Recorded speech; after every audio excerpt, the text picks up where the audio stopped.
Sean Salsibury here for Open Sports. Let's look at the coordinators on both sides of the ball for both teams to kind of decide or give one key for them that they need to be looking for or need to stop or exploit for their team to have some success. Let's start with Pittsburgh.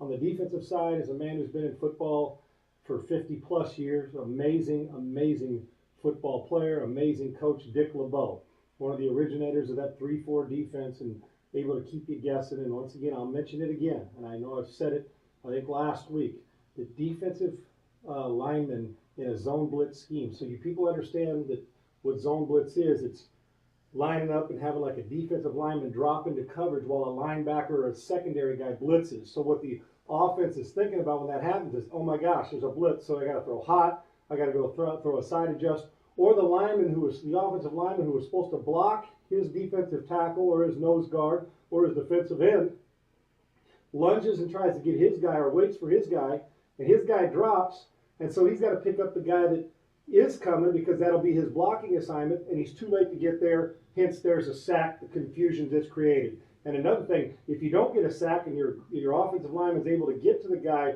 who came as opposed to the guy that was over him who drops into coverage, quarterbacks are never, ever taught to, we're taught to read safeties first, linebackers, and know where the coverage is rolling left, rolling right. If it's man or zone, coverage will tell, how they run and how they play will tell you. But we never ever, as quarterbacks, are taught to read defensive linemen. Now, if you can understand zone blitz scheme, then you'll get a clue if you study tendencies and you say, okay, on 3rd and 6, 40% of the time, they like to zone blitz to force you to throw hot, a side adjustment, catch it, and they'll tackle you for a 5-yard gain, which will make you punt on 4th down.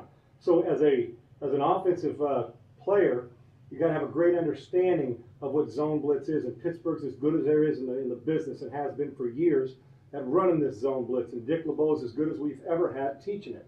So we are not taught as quarterbacks to read defensive linemen in our coverage, but recognition of zone blitz the way other guys are playing would help. So you're going to see Dick Lebeau do that because his main goal in this will be to keep Kurt Warner and the offense confused so they're not sure if they're getting man or zone. And that's, you don't want to give away, obviously, coverage at any time you play.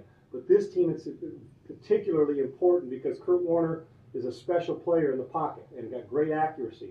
So you've got to start, and the worst thing a player can do when he comes to the line of scrimmage is think too much.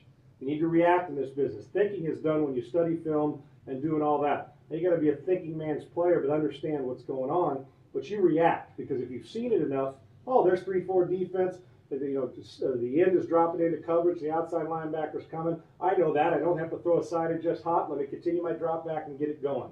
So that's what Dick Lebeau is going to bring, the confusion, zone blitz, and every now and then he'll try to make it look like a zone blitz, like he'll have his defensive lineman drop out and bam, hit that same gap and there'll be an opening. And remember, offensive linemen are always taught, you block MDM, most dangerous man. The earliest threat to your quarterback is the man that you need to pick up most of the time in most schemes. You don't want a running back to have to run around your quarterback and block a linebacker who's sitting in the A gap, who's got a 2-step line to your quarterback and going to knock him out. That's what Lebeau brings. On the offensive side, Bruce Arians has been around some really good quarterbacks.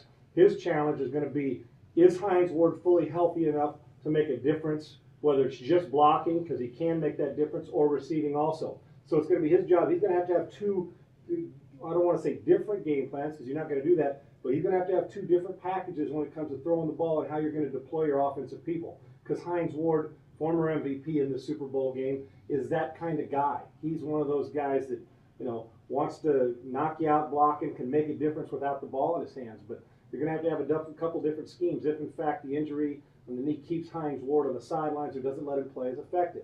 And another thing is quarterback coaches and offensive coordinators and offensive coaches and receiver coaches, they get impatient. And Bruce Arians will have to be very, very patient in this one to make sure that, okay, we've got 3 and outs. That's okay. We still got to stick with running it. We got to keep Arizona from getting into a comfort zone defensively. And Bruce Arians put the ball, and he knows this, put the ball in Ben's hands and good things usually happen. And not to play at a point where you're playing not to lose, but you're playing to win. And Bruce Arians has been very good at that. So that's that side. Arizona's side, starting with defensive coordinator Clancy Pendergast. It's going to have Clancy. He's got his first defensive coordinator job in the Super Bowl. Been a wonderful assistant, and I believe someday he's going to be a head coach. But he's got a chance now as he's had this 3-game run going where he's taken out the superstar for every team in this 3-game playoff run. He's got to stick with that. A lot of times when you get into a big game like this, for all of it, for anybody who's been in a championship game or a college championship game or anywhere, there's a tendency to want to go back to either a comfort zone or go back to what you feel comfortable with. You've got to trust it and believe in what you're doing, and Clancy does. So he's got to understand if they make a big play on a coverage or one of your best defenses, that's okay.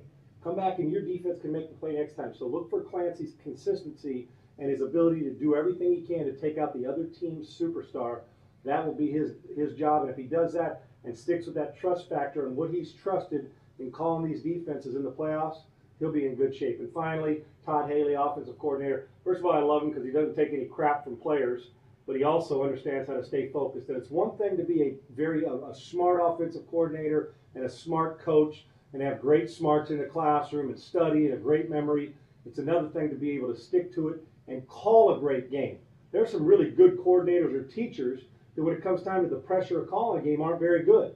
Todd Haley is a head coach in the waiting. It's going to happen, but he's also an underrated coordinator that I said in September, people ought to start looking out for him for what he's done with this offense and the expansion of it and what he's been able to do with an inconsistent run game and still put this team on the map. He knows, I know, God and the world know that Arizona's got to throw it to win.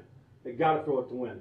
So Haley, the big plays are going to come out of the passing game for them. They may be able to sneak a run in, but he's got to stay patient calling it. And he's also got to understand that he's got to put the ball in Warner's hand. That even on 3rd and 2, 3rd and 1, 3rd and 7, 2nd and 11, trust Kurt Warner. And Haley does. And I think Kurt Warner and the players trust Todd Haley. You don't have to like everybody that you play with or coach against, but you sure as heck have to have respect. And I respect Todd Haley. He's one of my favorite coordinators in this league, very unheralded. His will be to understand that he's got to keep doing what he's doing, and that's the big key for Arizona on both sides of the ball, is allow your superstar to take over. And their superstar, really, there's Bolden, there's Fitzgerald, and there's Warner. So stick to with what you do. Don't clam up in a Super Bowl game like this, and Todd won't. But it's human nature, folks. Coaches choke too. I don't think Todd's going to choke. He's just got to make sure that their team protects Kurt Warner, and his goal has got to be to attack. This is not one of those where you're playing not to lose. You're playing to win and to attack Pittsburgh, because Pittsburgh's going to attack you. But what happens when you go after the bully? You hit the bully about 4 times. The bully doesn't know how to respond. And that'll be Todd Haley's job in this football game. I'm Sean Salsibury for Open Sports. Think you can complete the drive? Play today and get an automatic entry to win daily prizes, 2 tickets to the big game, and a brand new car. Start your drive today at opensports.com.